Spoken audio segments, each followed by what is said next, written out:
특권을 바란 바도 없고 잘못한 것도 없고 피할 이유도 없으니 당당하게 맞서겠습니다.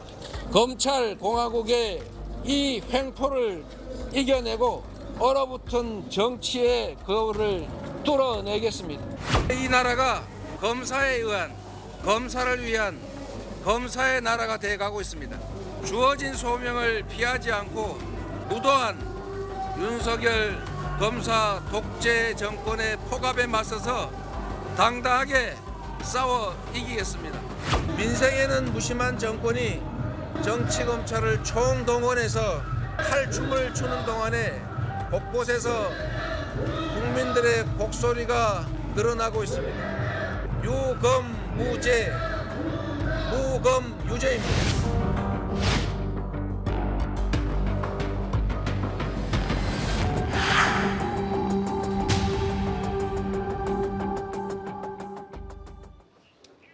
네, 태풍 카눈으로 인해서 여러 가지 지금 긴장감이 높아지고 있는 가운데 이런저런 뉴스도 오늘 많이 나왔습니다.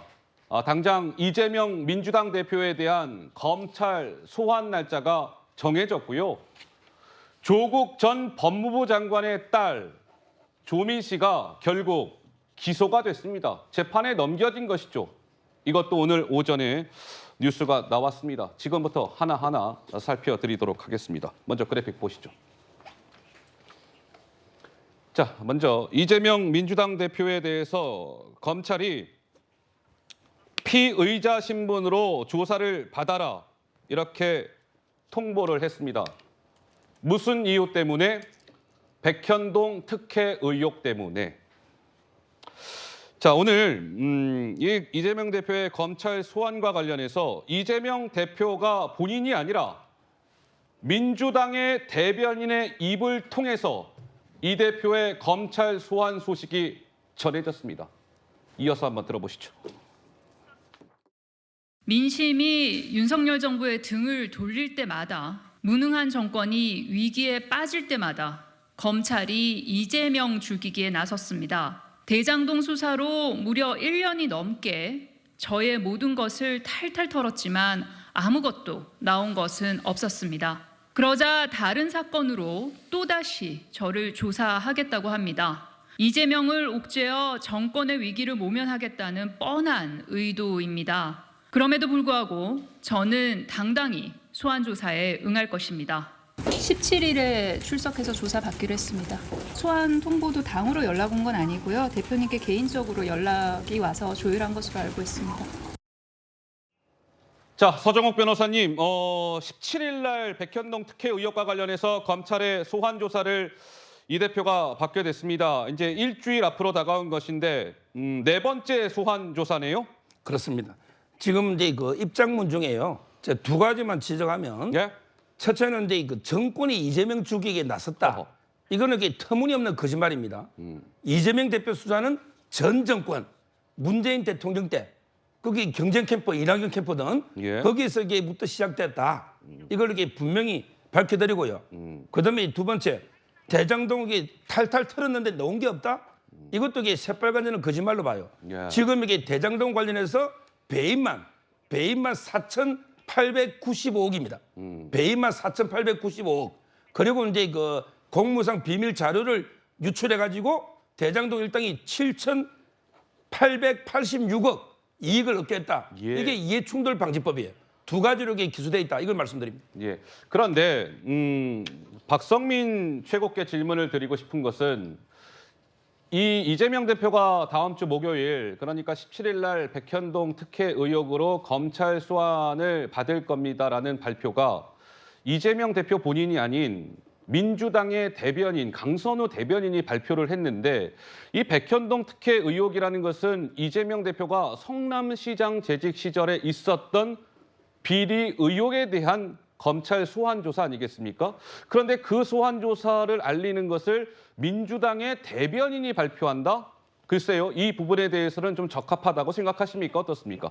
일단은 이 이재명 대표와 관련된 수사 자체가 예. 이재명 대표 본인의 뭐 개인 비리 문제 때문에 수사를 하는 것이 아니라 사실은 야당의 대표이기 때문에 수사를 하고 있는 것이다라고 보는 시각이 있기 때문에 제가 봤을 땐 대변인에게 대독을 시킨 것도 그 입장을 견제하는 과정의 일환으로 보여지고요. 예. 결국에 이 강선우 대변인이 이재명 대표의 입장을 대독한 것 자체는 당 차원에서 이 수사에 대해서 어떻게 보고 있는지 이재명 대표의 시각을 전달함으로써 이것을 약간 당과 공유하고자 하는 그런 의도가 좀 깔려 있다라고 저는 보여집니다. 예. 근데 일단 사실 저는 이 입장문에서 이상할 것이 하나도 없다라고 생각을 했는데 이상할 게 없다. 일단 왜냐하면 이 야당의 대표이기 때문에 제가 이제 수사를 계속 하고 있는 것 아니냐라고 말씀을 드리지 않았습니까? 예. 근데 그것 자체가 보면 원래 대장동도요.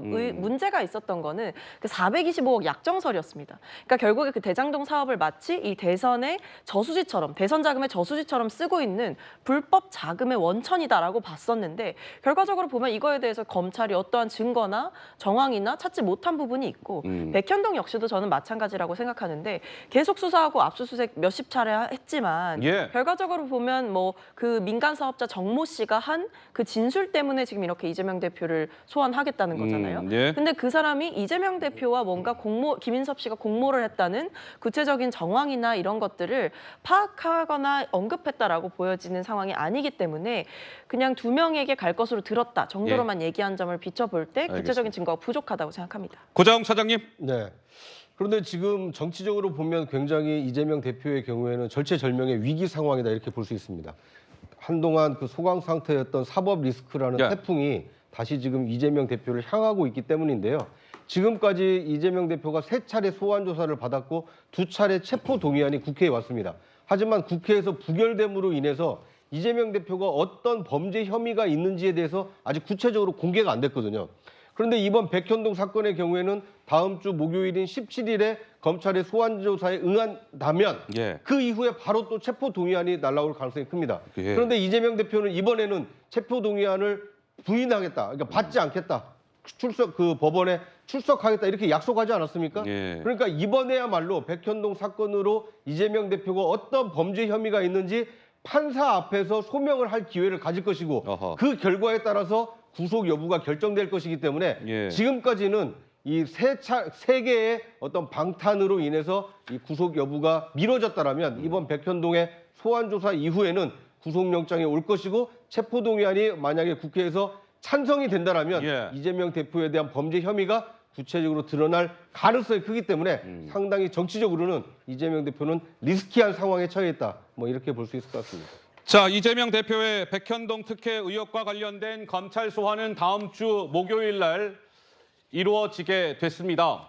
그러니까 이번 검찰 소환 직전에 받았던 조사는 올해 2월 20일 대장동 특혜 의혹이었어요. 그러니까 한 6개월이 조금 안 되는 이제 시간 만에 다시 한번 검찰 청사 포토라인 앞에 이재명 대표가 서게 됐습니다.